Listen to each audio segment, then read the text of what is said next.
If you're going through a divorce, there are already a lot of moving parts: legal, financial, and emotional. And for many couples, the home is one of the biggest assets involved. I'm Caitlin with Legacy Title Agency, and today we're talking about a topic that's not always easy, but is incredibly important: how to sell your home during a divorce in Michigan. We're going to talk about how the process works, what needs to be decided before you sell, what documents you'll need, and how to avoid delays or complications at closing. Before we get too deep, it's also important to remember that this video doesn't constitute legal advice, and you should always seek independent legal counsel. So, who has the right to sell the home? The first question we always look at is this. In Michigan, that usually depends on how the property is titled and what your divorce agreement says.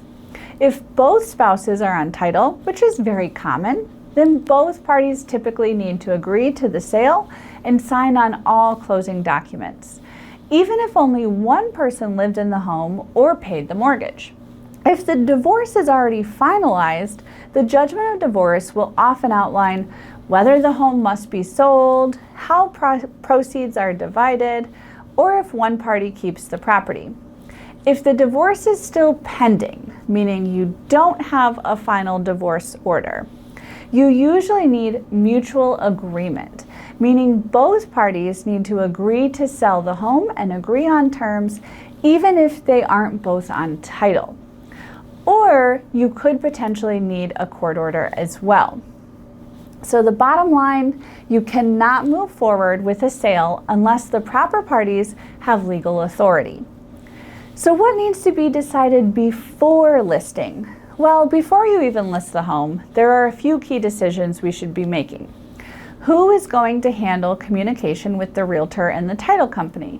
Having clarity on these items up front can prevent major issues later. In many cases, these details are outlined in a divorce settlement agreement or handled through your attorneys. If not, it's something you'll want to address early. So what happens during the closing process? Well, once the home is under contract, the title company steps in and they're going to verify ownership, review the judgment of divorce if you have one, identify any liens or issues, and prepare the closing documents. We make sure that the closing reflects exactly what's required legally, so there are no surprises. The entire judgment of divorce will likely need to be provided to the title company to ensure that all the terms are met. And lastly, the attorneys who were involved in the divorce will likely be contacted as well to ensure they don't hold a lien against the property or the proceeds from the sale for the services that they rendered to the parties. So how are the proceeds handled? What are we doing with the money, right? This is one of the biggest questions. Who gets what after the sale?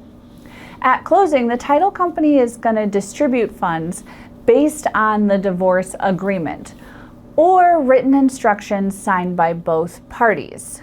And remember, funds can be split equally, divided by percentage, or distributed in specific amounts. If you're navigating a divorce and need help understanding your options when it comes to your home, we're here to help. You can schedule a confidential consultation with our team using the link below. And if this video helped you, consider sharing it with someone who might need it. We'll see you in the next video.